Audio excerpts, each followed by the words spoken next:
Hello and welcome to Design Chat, the best live design discussion on the internet. I'm your host, Ryan McGovern. On Twitter, I'm at Hoopajoop and at DesignChat. Every week we get together, we bring you guys some of the coolest people in the design community so you can have a live experience with them. You can come on and ask questions and even get on video and have a sort of face-to-face conversation, which, is really awesome because you can be anywhere in the country. You can be anywhere in the world and participate in this and really sort of, get involved in the design community. This week, our special guest, Kate Bingaman Burt. Golf clap. Thank you so much for coming out. Thank you so much How you for doing having tonight? me. Good, really good. Our, Thanks for pleasure. putting this on. I know, the everything that you do is it's actually it's super beneficial, and it's really a lot of hard work. So thanks for organizing this for sure. You know what? I love doing it. I want to see it grow. I want to continue doing this every week. There's a lot of interesting people in the design community that we need to tap into, known and unknown talent especially.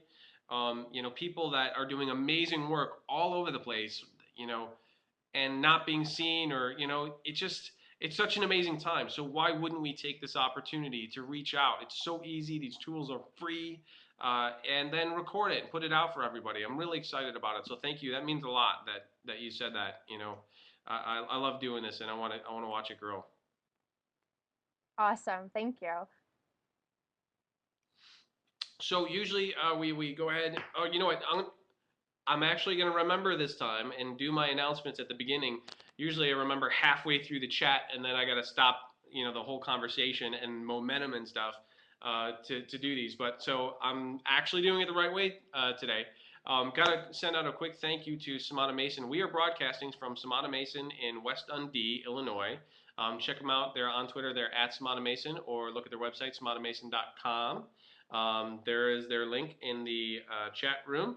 And they every year put on a very cool design conference called the CUSP Conference. If you're in Chicago, or even if you're not in Chicago, you're an idiot if you don't go to this. Look it up, cuspconference.com. It's one of the coolest experiences I've ever had. Last year was my first year. We do a live show from the conference. We've been asked back this year. We were good enough. And it's the cusp of design. It's being on the cusp of life. It's open up to not just design speakers, but people who really influence creative work, and are doing interesting things in the world. So look them up, cuspconference.com. They're awesome. I encourage you heavily to go. That being said, we can go ahead and get started. Kate, why don't you, for people Yes. who are not familiar with you or your work, do a brief history, where you came from, how you came up, and why you do what you do. Okay. Okay, I'll try to keep it brief. I am currently a assistant professor at Portland State University. I teach graphic design, but I'm also do lots of freelance illustration, and I also do a lot of work about personal consumerism, which is called obsessive consumption. Um, I'm pretty much divided into three. I kind of consider those three things equal in importance, and they feed off of each other. If one was missing, I don't think the other two would really be able to exist. And so right now I've found a pretty happy balance with those three roles in my life, essentially. And I guess, do you want Cool. background? Uh, yeah, give us a background where you came up and how you got into design. Okay, well, I grew up, my whole entire family is a family of makers. My grandmother and grandfather, they were very much involved in illustration and portraits in the 1950s and 1960s. My grandmother and grandfather, they did lots of paper doll work, and my grandmother actually was a paper doll illustrator for her entire life. And so that was really Wow. fun to kind of see that. They made their living from that, and some really wonderful 1950s, 1960s, mid-century modern aesthetic. It's just gorgeous.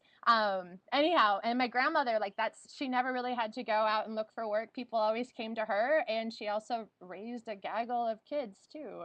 And my mom and dad, actually, I grew up in a house full of looms. They were weavers. And they Okay. traveled around to art shows and they wove really big silk tapestries. And I grew up in a house full of looms and just again, like seeing these people, my mom and dad, make a living by making things with their hands. And so it wasn't a foreign concept to me. Of course, I was a really crappy kid, and I wanted to not have anything to do with making, and I was really into going to the mall, and I didn't want to go outside that much. I didn't want to make things. I guess Yeah. that's how I basically rebelled. Like, mom's like, "Do you want to learn how to weave?" I'm like, "No, I want to watch Degrassi Junior High for hour number 3." Things like that. So I was, I was pretty actually. Um, and I was pretty. I went to I went to school for communication initially, and realized that I didn't enjoy that, and then I switched over to the English major, and I loved being an English major. And it wasn't until I was finishing up my major in English that I took my very first graphic design class, and I was like, whoa, wait, this makes sense. This makes sense. I like this. And then it's been like that since then. So, but oh my God, the work I made when I was an undergrad, absolutely atrocious. Lots of paper mache and lots of burlap Mm. and lots of like ex-boyfriend art. It was just so bad, so bad. So Describe to us ex-boyfriend art. I'm really interested in that. What did that mean to you, and um how did that come out of you? Well, I also noticed that ex-boyfriend art, ex-girlfriend art, especially from teaching, is something that everybody has to make if you're an art student. So don't deny that. Just make it, get it out of your system, and then never make it again. I think it's a Was it very very violent? stereotypical thing. Was there a lot of red? Um, well, I was in sculpture class and I didn't like power tools, and so I decided I was going to make a sculpture out of dowel rods and glue. And I built a box, and the box was supposed to be a symbol for the current relationship that I was in when I was, all of 19 years old. And then I had Okay. wires that Okay. shot out of the box because that symbolized me breaking free. It was super, super deep. Really, really good. I'm pretty proud of that piece. I'm moved. I I can't even see it right now, and I'm know, kind right? of shaken. I I am. know. It's I changed my know. life a little bit. I know. Uh, no, but that's. I mean, you had sort of a double-edged sword, though. I mean, every kid is going to rebel against their environment that's imposed upon them by their parents. But could have been embraced. I'm sure part of you sort of embraced it a little bit because it's your home Oh and it's yeah. what you got to come back to a little bit. What was the light bulb that went off in college? Was it definitely like the first graphic design course? I mean, talk a little bit about that moment, about when it finally made sense for you. Well, it made sense in that I like telling stories. And that was initially why I was an English major, because I liked writing, but I wasn't very good at writing. And graphic Mhm. Mhm. design is telling stories through pictures. And I feel like that that light bulb went on for me during my first year of school. And it's the art of visual storytelling. You're telling people's stories, and that really clicked with me. And I feel it's something that I'm reminded of every single day. Like, I'm still telling stories, Mhm. and I love that. Let me just pause for a second. I know I'm repeating myself, but for some of the people who are just getting here now, I see there's 26 spectators and there's 19 participants. What that means is 26 people are watching this, but they haven't signed in yet. I encourage you to click that red button and jump in, because what that means is you can participate in the chat room and you can ask questions. And asking questions can come in the form of either a text question, which will pop up on the screen and we're going to take throughout the chat, or a video question. So if you've got a webcam, you have an opportunity right now to hop up and sort of have a face-to-face conversation. So please, please, please, please sign in and ask questions. All it does is improve this experience for everybody else. Get your thoughts heard. Okay. So cool. So Well, let's talk and a one little of the bit things that I wanted, about. oh, go ahead. Go ahead. Sorry. I just wanted to point out too, another thing that really clicked with me when I was an undergrad was that I found my people, basically, like my group of people that I didn't feel like I was crazy. Were making work in a way that I wanted to make work, and I think that's really important for a lot of students that are in school right now to not design in this vacuum. That it's, if you're in school, it's so important that you collaborate with your students, your classmates, you reach out to people, and that just makes the Hmm. experience just so much more valuable and so much better. Don't go around with blinders on, for sure.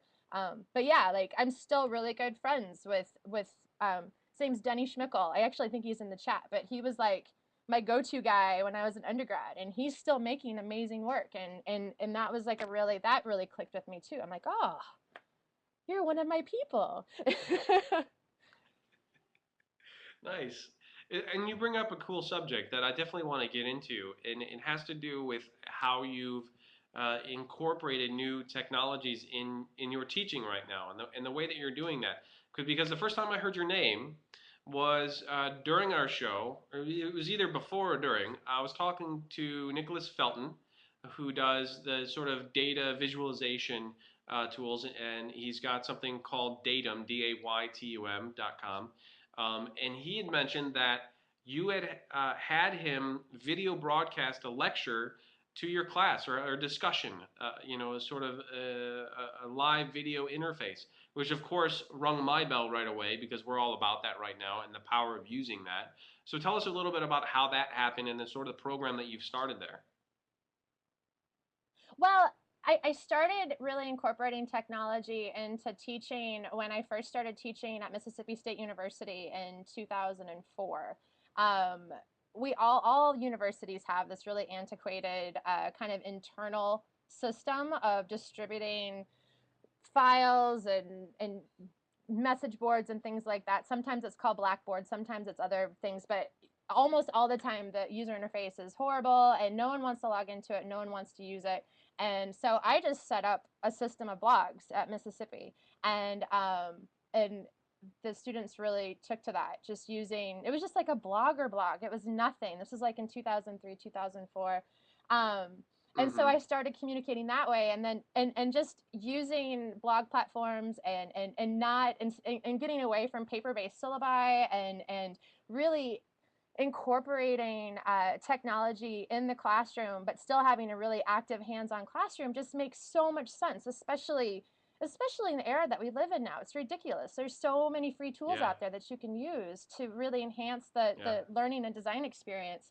But then in 2008, when I started teaching at Portland State University, I I was a little bit overwhelmed with, well, I was living in Portland. I had come here from Mississippi, where we didn't have a lot of local designers or access to designers.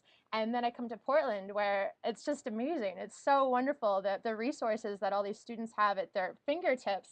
And so I started inviting a bunch of people in to talk to the classes. And I think, well, why shouldn't I just communicate with all these wonderful makers and thinkers that are all over the globe and just bring them in via Skype? And it's been a Right. really happy marriage of, learning from people who are in your community, to making connections with people that are out there, and working in a way that you really want to show your students this excellent way of working.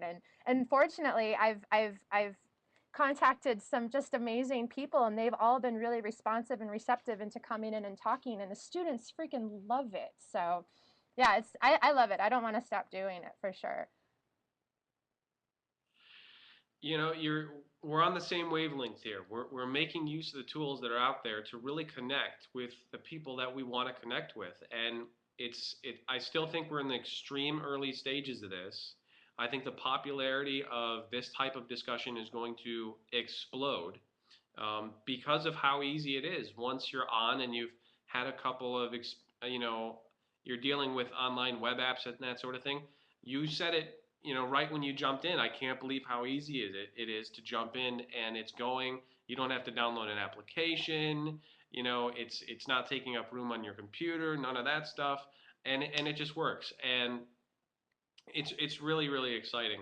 I'm being told that there's a question in the audience that would be good to take, Oh, so we will good. take it right now. And that question is from Shaitan HR. Do you teach any design class? No, I don't. I actually that's something that I I mean, I guess I've had people follow along the curriculum, my blogs and things like that for my classes that aren't enrolled at PSU, and it's sometimes really fun because they'll actually send me finished assignments. Like they'll take the initiative to download the syllabi and to follow along and to participate in the class without actually being here at PSU. But I really I don't know. I don't think I'd like to only be internet based as far as teaching goes. I think it's really important to have a classroom and to have a lively, active group of students bouncing ideas off of each other and communicating in the real life for sure. The combination of the two is pretty unstoppable, however. I hope that answered your question. I think it did, and it's really interesting Okay. because I had Stephen Heller on the show some months ago, and he teaches at SVA, and was telling us that it was like 50% of the students that they bring in are international, and they're committing to Mm-hmm. move to the U.S. To participate in that program, and it's an important thing for them to reach out and have a really broad sort of world audience. And I posed the same question: would you ever be open to having teaching that course or another course or something, some sort of program over webcam? And explicitly he said no. He had a similar viewpoint Yeah. on it. You won't have that same experience sitting next to someone who's going through the same thing you are, right? And the collaboration, the environment, in creating the things that we do and learning the things that we do. So he was hands down against it also. Yeah. I'm pretty yeah. I don't ever want to teach online. I'll use the online tools to the extreme, but again, it's the combination of the both that are the winning combination for me. Hmm. Hmm. Um, so you had just mentioned that you moved from Mississippi, where you were with your husband, and you did something really, really Hmm. interesting there. You set something up, excuse me, called the Public Design Center. And I find Yes. that totally just amazing that something like that existed there. Tell us about that experience, why you did it, and what it was. Oh, it's a nonprofit design center. And it was a lot of fun. Actually, our intern, Will Bryant, I see him as one of the viewers. It was me and Will Bryant and my husband, Clifton Burt. And we had just a resource space where we had workshops. We gave free workshops that ranged from Clifton is he's really good with web tools and things like that. So he would have like a CSS workshop or something about how to set up an end exhibit, and we would have open drop-in hours so people in the community, if they're working on a logo or if they had questions about a business model or or if they're trying to set up a new business, they needed some design help, they would just stop in. It was also our workspace too, and I'm actually really sad that we don't have that anymore. It just didn't make sense to have it in Portland, but it made a lot of sense to have it in Hmm. Mississippi.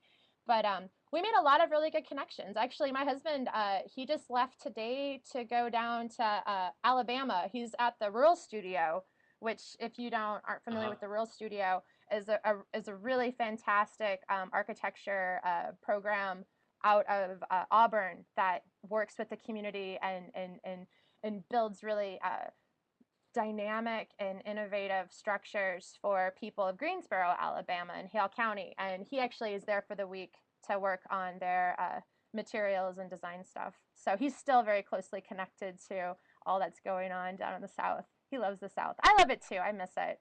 I also really love Portland. It's a very interesting thing that you felt a need to reach out to the community and that sort of thing. So you set up this environment where people can just come from anywhere, any walk of life. Maybe they're not involved in the creative arts, like you said. They're starting a business, they need a logo, something like that, and that's awesome. It's we struggle in the creative arts to sort of be recognized as professional organizations sometimes, and to sort of it's like a public outreach program, and I think Yeah. that's amazing. I think there needs to be more ways to do that sort of thing.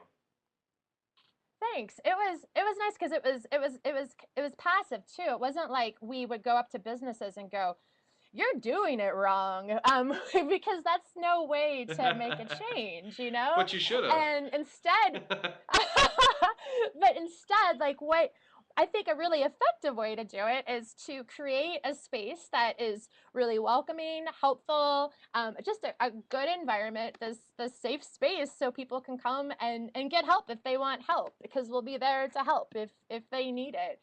We also had a really fun thing Yeah, too, where we had this courtyard and we would have weekly movie nights too, which everybody in the town, if they wanted to, could come and see a movie. So we kind of try to do other outreach activities as well. that's awesome. um, we got Thanks. into it a little bit earlier. We're starting to head down that path about your work with obsessive consumption, and sort of where that started. How, I mean, it was a long time ago that you started to document the things that you were buying. Yes. So talk a little bit about the motivation for that and why you even started to document those types of things. Well, my very first job out of college, I worked for a gift company in Omaha, Nebraska. And I was in charge of doing all like this package design and all of this kind of product design. And I was also a disposable member of the company, in that they were able to send me out to all these different trade shows like every other week basically. And I would go to like immersed in the world of like crazy gift show insanity basically, but I was fascinated by it. And that's kind of where I started getting really interested in why people buy what they buy. Like, why are you ordering 1,000 beanie babies? I know that you're ordering it for your store, but there's people who want these beanie babies. I know beanie babies aren't cool right now, but like in 1999, they were okay. Yeah, yeah. And then I would read all these like free trend report magazines, and it was partly being bored, partly like really enjoying observing people and what they would be drawn to, why they would pick things up and how they would hold stuff. And I just became kind of obsessed with why people would buy what they bought.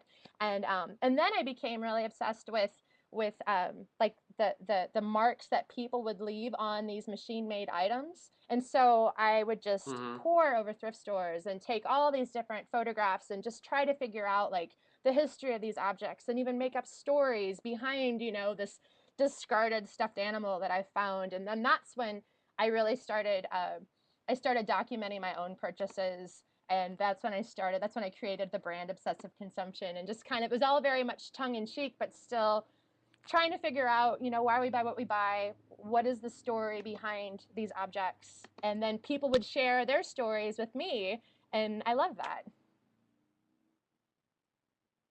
It poses a sort of interesting contrast to the way you grew up in the maker world, where you were constantly surrounded by a family and people who are sometimes making the things that they needed for their daily lives, right?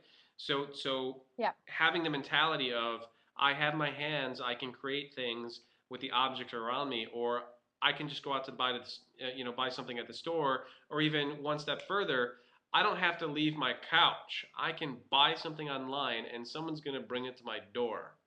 And we're in an Yeah. interesting time here where consumerism is really sort of part of our mainstream culture, right? It's how we live our lives. If you think about America and what our culture as America is, I think consumerism is a big part of that. Yeah. And it's not it's definitely it's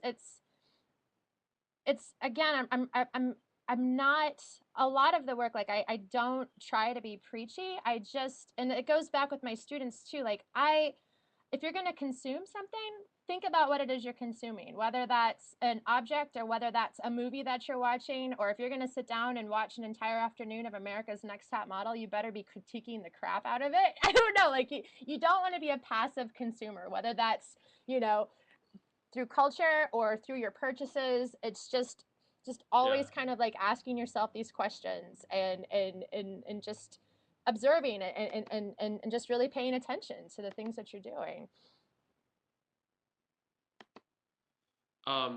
We're gonna switch topics again real quick and come back to Okay. this in a second. But I've seen we've got a video question popping up, and we're gonna Oh, take it real cool. quick from Meg Grace. Oh, Meg, hi. Meg, are you there? Yo, can you hear me? Hey man, go ahead. I can hear you. I see a black screen. Just wondering why my camera's not working here. But I guess I'll ask the question anyway. Kate, as an educator, what do you find lacking in today's current design education system? And what do you think educators in general could do to improve the success of young designers? Good question, Meg. I know that I can speak to I guess the values that I hold pretty high when it comes to my own classes. Not saying that, you know, this is what everybody should be doing, but I feel that there's just I feel again it's about organizing these events where students are really involved with the community and having students be able to talk about their work and to you know, be critical about their work and to take risks with their work and to not necessarily have maybe them churning out the exact same poster project over and over again, or have them churning out the same, I don't know, have your portfolios look different, encourage original content, encourage ideas, and then use, you know, your design skills to elevate those ideas. I really feel that I feel like that is definitely something that's always good in a design education for sure, is this self-generated content. I see you now. Cool. Meg, it's working. Good to see you. Does it answer your question? It does. Awesome. Okay, excellent. Thank you. Excellent. Thank you, sir. Cool, Mig. I just wanted to thank you for coming on and doing a video question. Mig is also, if you guys aren't familiar with Mig, please look him up. He does something really cool, also an innovator in this space in using video conferencing and video calling to talk about design. His project is called Humble Pied, and he gets on and records some video conversations about designs. Very interesting. Please look him up. Mig, thank you so much for coming on and asking a question. That's really cool. Awesome. Thank you guys. You guys are doing awesome. And Mig was, oh, thank you. Mig was a guest on our show and tell series that we had at PSU, and the students are just in love with him for sure, like they should be. It seems like we were all guests on each other's shows at one point or another. I know, it's getting incestuous. A little bit, but I mean, we're doing a good thing here, and I think we should keep it up, man. Oh, absolutely. Absolutely. Go video. I meant that in a positive way. Or, no, wait, never mind. All right, Mig, thanks a lot. Kate. Thanks, Ryan. Thank you. Guys, see how cool that was? He was just sitting somewhere and has a webcam and asked a really cool question. So bravo, Mig, for setting the example, guys. Hop on and ask those questions. I'm really excited about that. Of course, I was going to jump in real quick. I'm sorry. Go ahead. There was a question that I saw earlier that look at me. I'm taking control of the show. There's a question that I saw earlier in the stream that I thought was really good and I wanted to address. And I think they had wanted to know if I had a professor in school that had really influenced me in any way. And do you mind if I answer that? Is that cool? Please, go ahead. Go ahead. Okay, cool. There's his name is Marcus Melton, and he was my design professor at College of the Ozarks in Branson, Missouri, and he was super influential to me in that he was the first person that showed me that design didn't have to be sterile, that you could get dirty, that you could make things out of clay, that you could be Hmm. super interdisciplinary, and that you didn't just have to live in a world of pixels. And I remember that kind of blew my mind at the time. And I don't know, he was a super permission giver for me to be like, this is okay. I can get dirty. I can get dirty with design. And that was huge. I don't think if I had a different professor, I don't think we'd be talking today. I really don't. And so I credit a lot of like learning by example from him for sure. So anyway, I just had to say that. That's going to be a quote from this show. I can get dirty with design. I love it. I need a T-shirt that says that. Some sort of poster, right, Dan? Exactly. That's awesome. Yeah. Um, it's so true though. I mean, because we have so many rules in our life, things that we have to do, things we have to do. Sometimes people worry about things we have to do or rules we have to live by just to keep our job. You know, don't say this to this person, or don't bring up that subject, or don't critique and this project in front of these people. All of that BS. You know, once you can sort of break through these stupid rules and parameters we give ourselves, and maybe get away from the computer and start making things with our hands, you really can free your mind, man. Free your mind. No, but just it is a sort of like a good experience to sort of let go of some of that junk. Yeah, it's pretty liberating. I think that kind of leads into something that I tell my students a lot of the time too, is to find those permission givers, to find those people, those designers, those makers that are working in a way that you want to be making work, and just kind of, you know, attach on to that. I feel like it's really liberating when you find a certain movement or a band or a movie or something that kind of just is working in a way that you really relate to. I don't know. Hmm. It's wonderful. It's wonderful. So I definitely I encourage my students to find their permission givers, because again, it's liberating. And I bet you act as that permission giver for those students a lot. I want to hear your thoughts on sort of shaping young minds and what they're like when they show up to your class and what your expectations are for your students. Well, I think a lot of the times I teach sophomores and I teach seniors and juniors, and so I kind of have this. I see them go through this range of emotions, different stages. It's really exciting because I see them grow really fast. I see them make rapid discoveries every single day. It's really wonderful. But a common thread I feel through a lot of beginning graphic design students is that they are afraid to mess up, and they think that they are always going to mess up, and they think that what they're doing is stupid, and they think that what they're thinking is wrong. And Hmm. it's, I think, again, like, a lot of those barriers come down once communication starts happening, and talking, and sharing different ideas, and looking at things, and realizing that, hey, we all feel like we're kind of ridiculous and awkward, and doing the wrong thing, but really that's probably right where you should be at. And another thing too, and I just posted this video on my blog the other day, the Ira Glass series, where he's talking about storytelling. It came out a couple years ago, and it was, I guess, series number 3 in a series of 5 videos that he did. And he really sums up things that it's just perfect, where he's talking about how students, a lot of design students, their taste level and their aesthetics Hmm. are at a higher level than what it is they're producing, and that's a super frustrating point to be at. And no Yeah. matter, you look at all, you know what you like, but what you're making is crap, and that can be so frustrating. But the most important thing that you can do to get through that is to just keep making, and keep making, and keep making, and you could keep on making more crap, and more crap, and more crap, but I guarantee that you're going to be able to pull good things out of that pile of crap and apply it to the next thing that you make, and it's going to get better and better. But you just have to keep making. You can't stop. You can't give up. Carlos Segura had a similar sort of message in about getting off your butt and doing something, and really, Yes. it's it it doesn't seem like that magical of a solution uh, to just for massive quantities of ideas and thoughts and that sort of thing to just keep on going. It doesn't seem like it's not a glorious sort of I'm going to be a genius sort of moment.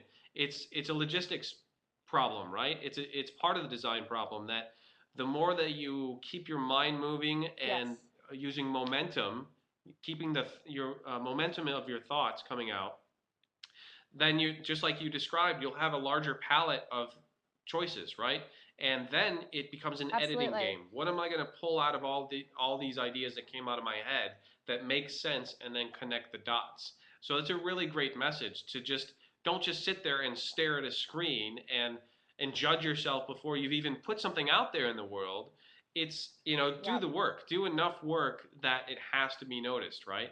That eventually you'll get somewhere. And it's a hard sort of pill to swallow a little bit because it's not. I think a lot of us as creatives think, especially when we're admiring other people's work and we're looking for inspiration, we think we're gonna all of a sudden have this moment where the brilliant idea just comes and then it's done. But it doesn't work that way. And the more you work, the more you find out that's the truth. Absolutely. And it's so easy to talk yourself out of doing things, or it's also really easy to talk and talk and talk and talk and talk and not actually do anything. And just, you know, you just got to keep making. And again, if you've Yeah. got this big pile of work in front of you, you're going to be able to piece something together for sure. It's a really cool point about our industry and what we do, and something we need to realize and analyze and be aware of is that if you look at a job like um, I don't know, an accountant or something like that, where it's a procedural sort of thing. You go in, there's numbers and there's a plan, and you execute, and you get so and so answer. And this is not to put down that sort of job like it may not be for you or that sort of thing, but it's important in its own way. But so person A and person B can do that, look at that set of criteria and come out with the same answer. But our job has a completely different component, right? It's got emotional Hmm. components, it's got internal components that we're being judged. The answer that we put out there is being judged on some level, and somehow like we see that as a reflection upon us. And there's this whole other social component to our job that a lot of people don't have to focus on or deal with ever. They're going to put in their time and do their job, and that the answer comes out, and it's going to be the same answer no matter what. But our answers are being judged, so it's just really it's something that needs to be talked about a little bit more, so that better work can happen. Because the sooner you get over that and the fear that comes with that, the better your work is going to be, right? Yeah, absolutely. And so much of this is just inside of our heads too, for sure. Another thing that I've noticed that happens a lot is that people really want the magic formula. They want to know, well, what is it that, how do you do this? What's the magic formula to getting this done? And there isn't a magic formula. Like everybody has to find their own unique way of working and their own workflow. And you find that out by making lots of different work. But the one common thread between I find designers that are working in a way that I like to work and are making things that I feel that are really interesting and that are pushing it forward is that the one common thread is that they are making piles of work and they are always making. Okay, everybody's workflow is different. There's not a magic formula at all, but that thread of just like continually publishing, continually sharing, and continually making is that's the one thing I can kind of point to. On the subject of workflow, we're going to take another question from Gary Holmes, who asks, Okay. what was your reaction to other artists illustrating the cover of your book? Oh my God. I was so flattered. So flattered. I think I might have cried a little bit. Actually, Frank Chimero, he put together a bunch of different illustrators to illustrate the cover of my book, and he presented this little portfolio of prints to me at my book release party that I had. And there's pictures of it on Flickr. I look like an idiot. I'm just like, oh my bad. But what's been really cool is that I've had a couple other illustrators just independently on their own decide that they're going to design the cover or illustrate the cover, and they've sent it to me. I love it. I'm super flattered. I'm super flattered. I get a little verklempt thinking about it. um, I was just thinking about sort of the habit that, so you decided that every day you were going to draw something about what you bought. Yeah. And you were making a commitment, a plan that every day you were going to do this one thing. And if you think about some of the projects that have been popular or talked about in the last 5 years or so, some of them, have that sort of practice involved in it. And it's a sort of, it's a mindset, it's a professional sort of mindset of how you're going to approach a problem and making a commitment to something. We saw it, oh, Jennifer Hish, is it Jennifer? Jennifer Hish Jessica. did the Daily Drop Cap. Jessica. Daily Drop Cap, look that up. That was something she committed to doing every day. There was the guy who, Stefan Bucher, who did the monsters, and that turned into a book. And a daily sort of activity, and it's a healthy sort of exercise, right? Talk a little bit about that and how you got into the groove of creating that. Well, number one, before anybody starts like a daily practice like this, you've got to kind of be obsessed with what you do. Like I've seen kind of some half-hearted attempts and things like that. Like you've really got to be invested in doing this.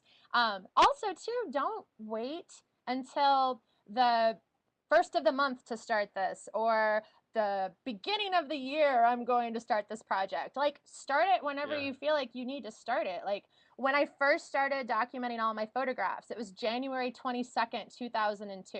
It was totally an arbitrary date. Like I took a picture of this sofa, and I remember I'm like, I'm going to do this for the next however many years. Like that's just when it happened. And then when I started drawing my credit card statements, it was in October. I wasn't like, I'm going to wait to do this until January 1st. Like, don't wait. If you feel like you want to start a project, start it. It doesn't matter if it's the first of the month or the first of the year. But again, you've got to be genuinely, you got to do it for the right reasons. You don't do it because you're like, I'm going to get a book out of this, or I'm going to do this so I can have a blog that has a lot of hits. Like, you got to do it even if nobody's watching you. Like, it's just something that you have to do. If you don't do it, you feel like you're going to explode or something. It has to be done for the right reasons, because if it's not going to seem sincere, for sure. And that's important. Sincerity is really important to me. I joined Twitter sometime in 2008 and made a half-hearted commitment to write a story. And the idea was I was going to write the sequel to The Princess Bride. Vicini, awesome. The bald-headed Italian guy, the angry little man that everybody loved, stole the movie. I love him. I think needed to come back, and I was going to write a story that said he didn't really die from the poison that he was given, and he's going to come back and be the sort of storyline of the, needless to say, it didn't last. I might have done it for 20 days and, lost track of it, and at that point really didn't understand what Twitter was going to be, right? And, some time passed, and then I decided I'm going to focus on design, and this sort of thing happened. But it does, you can't have that half-hearted sort of commitment, and exactly like you just said, I was doing it, because I don't know, it sounded kind of cool and people might be interested in it, but it wasn't in the right place. It wasn't until I decided to do something that I really had passion about, which was design, and that took, and it turned into this. Yep. Absolutely. And again, like you got to do it for the right reasons. You got to do it. You got to make it, or, unless if you don't make it, you feel like you're going to explode. Got to put it out into the world. Completely. Exactly. We've got another audience question here from Megan Charland. I'm hoping correctly, Megan. who asks, I'm a current MFA student. Do you have any advice for those who wish to teach at the college level? I do. And this kind of is connected to the last thing I was talking about. Teaching is really difficult. I think to be a good educator, you've got to really love educating. You don't just want to teach because you feel like that's what your next step should be, or I've got my MFA now. There's a class that's being offered. I don't really like teaching, but I guess I'll do it. Like, that's the wrong reason for teaching. Again, you've got to do it because you're honestly invested in design education. You like the collaboration with your students. You like I don't know. And again, I think that's another thing too. You want to look at your students not as an us versus them sort of thing, or a you versus them. It's definitely a you're going to learn so much from your students, and your students might not learn that much from you, but it's up to you to facilitate an environment where they are going to learn a lot from each other, and you just kind of moderate the learning that's happening, and hopefully everybody learns from each other. But again, you've got to teach because you want to teach, for sure. And also, grading is not very much fun. That's like the worst thing. I hate it so much. Kate, describe a day where you questioned yourself and you're having a bad day, a project isn't going the way you wanted it to, and what you did to sort of get over that hump, and where your mindset was during that time. Sure. There's lots of days where I'm frustrated, and I feel that sometimes the best thing to do is to just take a shower, or take a walk, see what your dog's doing, go do something that is absolutely, totally not designed related at all. I see this happen with my students a lot too, where yeah, you do want to push through the problem, but sometimes the way that you're attacking the problem is so aggressive and unhealthy that that you just need to walk away. And I always find I have a hard time with balance. I know that I just do. Like, I'm always working on stuff, or I'm always thinking about working. But one of the most refreshing days that I had this year, I was working on a project, but my husband had signed us up for kayaking lessons. And I was like, oh my God, I have to like take 2.5 hours out of my day for stupid kayaking lessons. I can't believe this. And I was kind of pissed. I was pissed the entire day that I had to like Yeah. break my workflow to go out on out on the river in a kayak in Portland, Oregon. And I was grumpy all the way up until we hit the water. And then all of a sudden, the problem that I was having, I was thinking about when I was in my workspace, like, I had a bunch of new ideas. I was on the water. It was just getting into a different environment is so beneficial. And now I'm kind of obsessed with kayaking. So who knew? Who knew? Kate, I just want you to know that someone named Nicole of L just tweeted, at Kate Consumption is one of my favorite people, period. She's one of my favorite people. She's actually she just graduated, but she was one of the student organizers of our Friends of Graphic Design student group here at PSU, and Okay. she's fantastic, fantastic. I love her. I feel the love on Twitter. I feel that's really cool that that kind of thing can happen. We're going to take another question here Thank from you. Truepence, wondering how you handle students who start to work in a similar style to your own, and telling them to find their own voice. This is something that is very common and very expected and happens a lot at the student level. And it doesn't happen. It happens, the the ability to mimic, I feel, at the sophomore junior level is something that it happens a lot. And I feel like whenever this happens, I'm always like, oh, you're working in the style of, that's Nick Felton. Let's take a look at his work. Let's see how you can bring your voice to this. And Mm-hmm. I never, outwardly like shame them at all, because that's totally part of the process. But they've got to be able, it's just a stepping stone, and you've got to figure out how you can bring your own voice to the style that you obviously are attracted to, but how are you going to make it unique? How are you going to make it your own? And so we just have this very open and honest discussion about it. And yeah, I just, whenever I see, that happening, it's very much like, okay, this is just part of the process, and Mm-hmm. hopefully through Mm-hmm. making, they're going to discover their own voice. I kind of see the beneficial side of it too, where um, if you've decided that this one approach, this one style is the correct way to approach this problem, and you've executed it, and then Yep. been challenged on it, Yep. you should really try to view your solution through other eyes at the same time. So if you're designing in the style of one designer, execute your same idea in someone else's style. And from a student's perspective, it's part of the learning process in getting a little bit of graphic design history, becoming more familiar with people who have Yep. done it before you and done it well, understanding that style isn't everything all the time, and it shouldn't be your message. Your message should be your own message, and just getting experience and trying to create things that you've never created before is a really interesting way of like you can feel yourself struggle the first time you try to create a certain effect, right?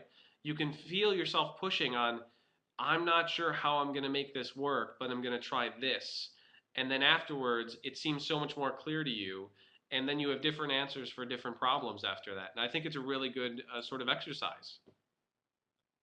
Absolutely. I feel finding a style that you like and then replicating that style is easy. I think the difficult thing is figuring out what is the story that you want to tell, and how are you going to tell your Right. story? What are your ideas? How are you going to showcase that content, that unique original content that's stewing in your brain?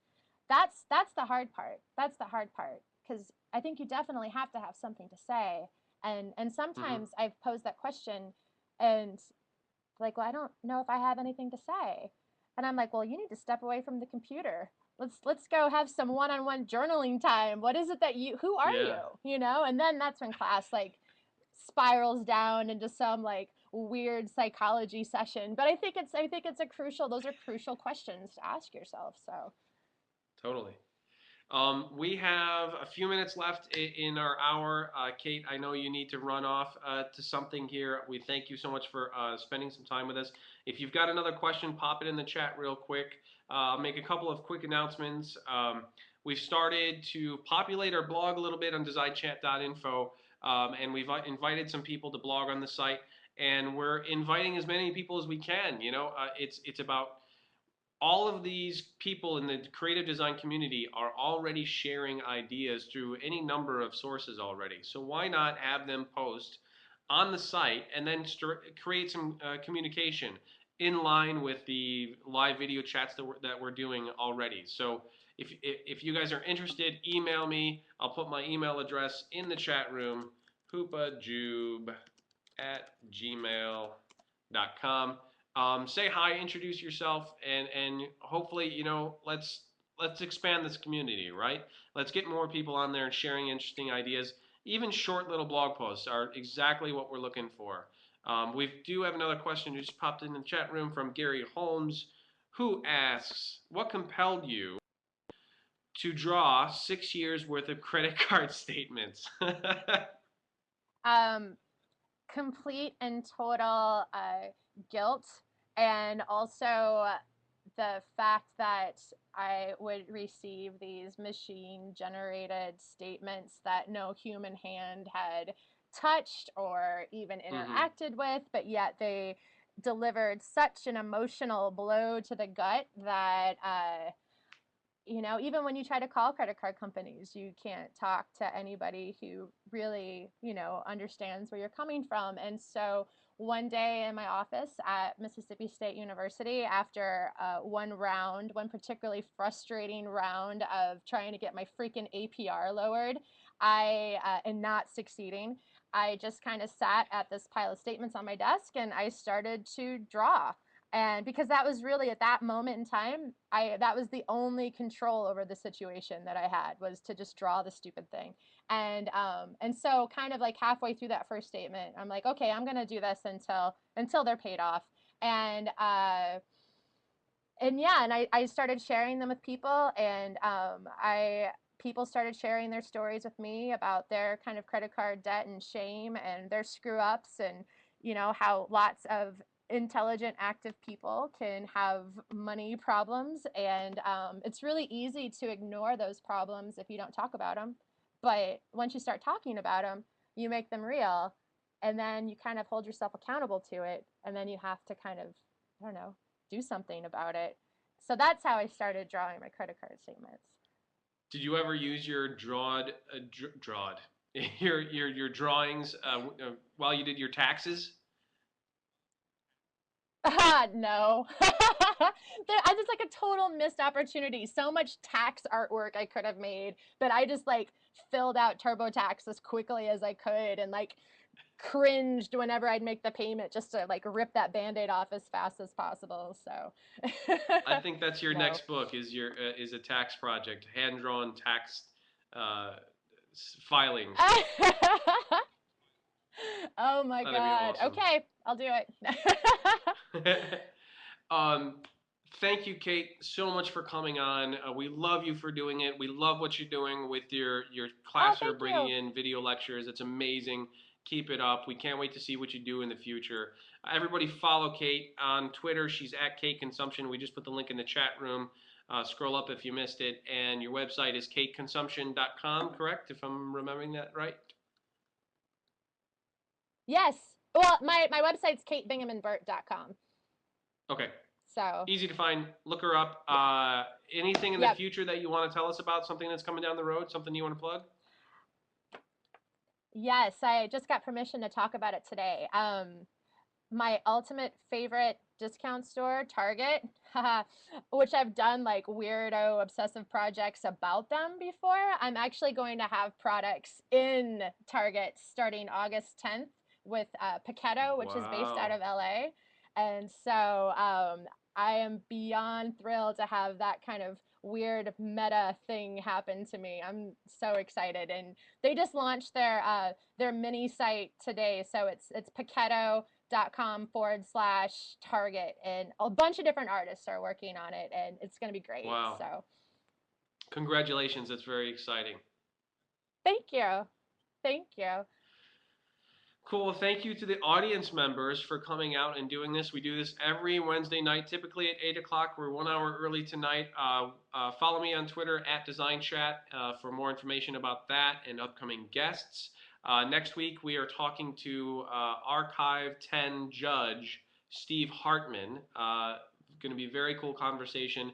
Look up sta-archive.com to find out more about the Archive 10 thing that's going on, where if you enter and you win this design contest, your work is archived as part of the design history, and it's going to be there forever. When people look up this year, 2010, your artwork could be seen. I think there's a couple more days to actually enter. What's the date today? The 28th? You got 2 more days to enter the Archive 10. Please, please, please enter, enter, enter. Kate, we love you. Thanks for coming on. We will talk to you very soon. Thank you.